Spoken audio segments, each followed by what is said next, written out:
Good morning mga mi! Ngayon samahan niyo naman akong maglinis ng Christmas tree. So ayan na, napakabilis ng panahon, no? Akalain yung tapos na agad ang Pasko. At panibagong taon na naman, year 2025 na. So samahan niyo akong maglinis ng mga pang Christmas decor dito sa aming munting bahay. Ngayon lang pala ako nakapaglinis kasi sobrang busy ko talaga lately. Ang dami kong ginagawa. Pag nani ka talaga, hindi mo na alam kung anong uunahin mo. Bali, share ko lang na ito nga palang Christmas tree ito ay 3 years na sa amin. So, napakatagal na nito at sa murang halaga ko lang din siya nabili. Dun sa may Lipa, kung alam niyo yung lugar na yun. Dun ko siya nabili. Grabe, mura lang niya dati. And ngayon, tingnan niyo naman napakatibay pa niya. Kaya hindi kami bumibili ng Christmas tree pa kasi may nagagamit pa naman kami. Gudas niyo pa to mga mi.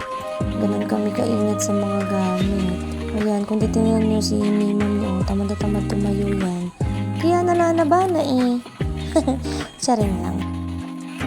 Kung mapapansin niyo, yung Christmas light na kinukuha ko dyan, bali matagal na din yun mga mi. Siguro mga 2 years na rin namin siyang nabili, pero still, nagagamit pa din namin siya. Di na kami bumili ng bagong Christmas light kasi mga mi, grabe ang mamahal na ngayon. Compared nung dati naming nabili na mura lang talaga itong mga to. Sa amin naman kasi hanggat may nagagamit pa kami hindi na kami bili ng bili pa. Hanggat meron yun na lang muna ang ginagamit.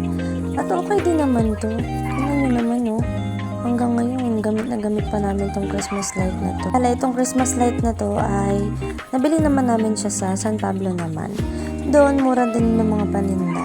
Pero last time kasi na bago mag-Christmas napunta kami doon, ay grabe mga mi, ang ipinatong na price. Grabe, napakamahal na. Hindi na siya gaya dati.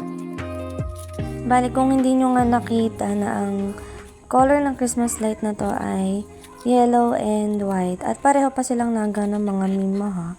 Dalawa nga pala to. Bali, yung iba kasi nandun sa labas ng bahay namin. Hindi ko pa siya nalilinis actually. Marami pa talaga akong kailangan linisin. Hindi ko lang alam kung saan talaga ako magsisimula. Ay, grabe na. Diyan nga pala wala yung anak ko kasi nasa school siya kaya nakakapag linis-linis ako kahit papaano. Kasi kapag ka dumating na siya, ay, grabe. Napakakalat na naman dyan. Sa mga hindi nakakaalam, isa lang pala po ang aking anak. Ayan. And may sarili na kaming bahay. Ayan po. Talaga ako usually mahilig maggawa ng mga gantong video. Pero since naboboard ako, samahan nyo na lang akong maglinis ng aming mini Christmas tree. Ayan. So kung titingnan nyo yan, ay nahihirapan talaga ang mima magtanggal. Grabeness. Habang nagtatanggal pala ako dyan or naglilinis ako ng Christmas tree, ay nanonood ako ng TV. Kaya kung mapapansin nyo, yung mata ko ay hindi nakatingin dito sa camera kasi naaliw ako manood ng TV habang may ginagawang ganyan. Hindi ko nga alam na patapos na pala ako. Hindi ko na namalayan na natanggal ko na pala lahat ng mga pansabit sa Christmas tree. Grabe, ang bilis ko dyan. Bali, ang susunod ko naman lilinisin ay yung kwarto namin. Pag sinipag ako mag-video na lang ako. Salamat sa pagsama sa akin mga mima. Till next video. Bye!